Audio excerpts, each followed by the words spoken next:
വളരെ പോസിറ്റീവായിട്ടുള്ള മറ്റൊരു റിപ്പോർട്ടാണ്. അതിപ്പോൾ IT മേഖലയുടെ കേരളത്തിലെ ഹബ്ബ് ഏതാണ് പ്രജൻ?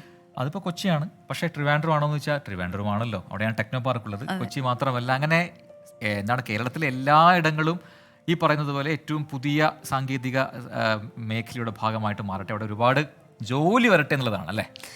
എന്നാലിപ്പോൾ കൊച്ചിയും ട്രിവാൻഡ്രം ഒന്നും അല്ല, മറ്റൊരു മേഖലയെ IT മേഖലയുടെ ഹബ്ബാക്കി മാറ്റുമെന്നാണ് ധനമന്ത്രി KN ബാലഗോപാൽ പറഞ്ഞത്. മറ്റൊരു സ്ഥലമാണ്, അത് ഏതാണെന്ന് പ്രജന്റ് പറയാമോ? കൊട്ടാരക്കരയിൽ ഏതാണെന്ന് എനിക്കറിഞ്ഞൂടാ.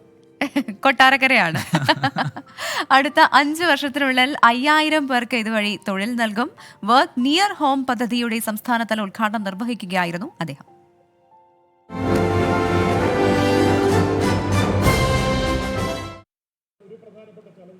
IT തൊഴിലുകളിൽ ഏർപ്പെടുന്നവർക്ക് വീടിനടുത്ത് തൊഴിലെടുക്കുന്നതിനുള്ള സാഹചര്യം സൃഷ്ടിക്കുന്നതാണ് വർക്ക് നിയർ ഹോം പദ്ധതി. These centers offer advanced technologies, modern facilities and the comfort of an office near home. IT അനുബന്ധ മേഖലകളിൽ പ്രവർത്തിക്കുന്ന സ്ഥാപനങ്ങൾക്കും ജീവനക്കാർക്കും ജോലി ചെയ്യുന്നതിനാണ് വർക്ക് നിയർ ഹോം പദ്ധതിക്ക് സർക്കാർ രൂപം നൽകിയത്.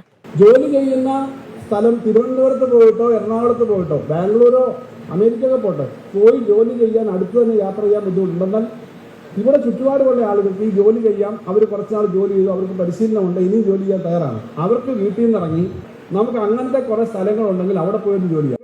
വികേന്ദ്രീകൃത മാതൃകയിലുള്ള അത്യാധുനിക വർക്ക് സ്റ്റേഷനുകളുടെ ശൃംഖല കേരളത്തിലാകെ സ്ഥാപിക്കുകയാണ് ലക്ഷ്യം. സ്റ്റാർട്ടപ്പുകൾ, ഫ്രീലാൻസ് തൊഴിലിൽ ഏർപ്പെടുന്നവർ, ജീവനക്കാർക്ക് വിദൂരമായി ജോലി ചെയ്യാനുള്ള സൗകര്യം നൽകുന്ന സ്ഥാപനങ്ങൾ എന്നിവയ്ക്കുള്ള അടിസ്ഥാന സൗകര്യങ്ങൾ വർക്ക് നിയർ ഹോം പദ്ധതിയിൽ ലഭ്യമാക്കും. തൊഴിൽ വിപണിയിലെ ആവശ്യങ്ങൾക്കനുസൃതമായി നൈപുണ്യ പരിശീലന സൗകര്യവും ലഭ്യമാക്കും. ആദ്യഘട്ടത്തിൽ 10 വർക്ക് നിയർ ഹോം സെന്ററുകളാണ് സംസ്ഥാനത്ത് ആരംഭിക്കുന്നത്. 24 കൊല്ലം.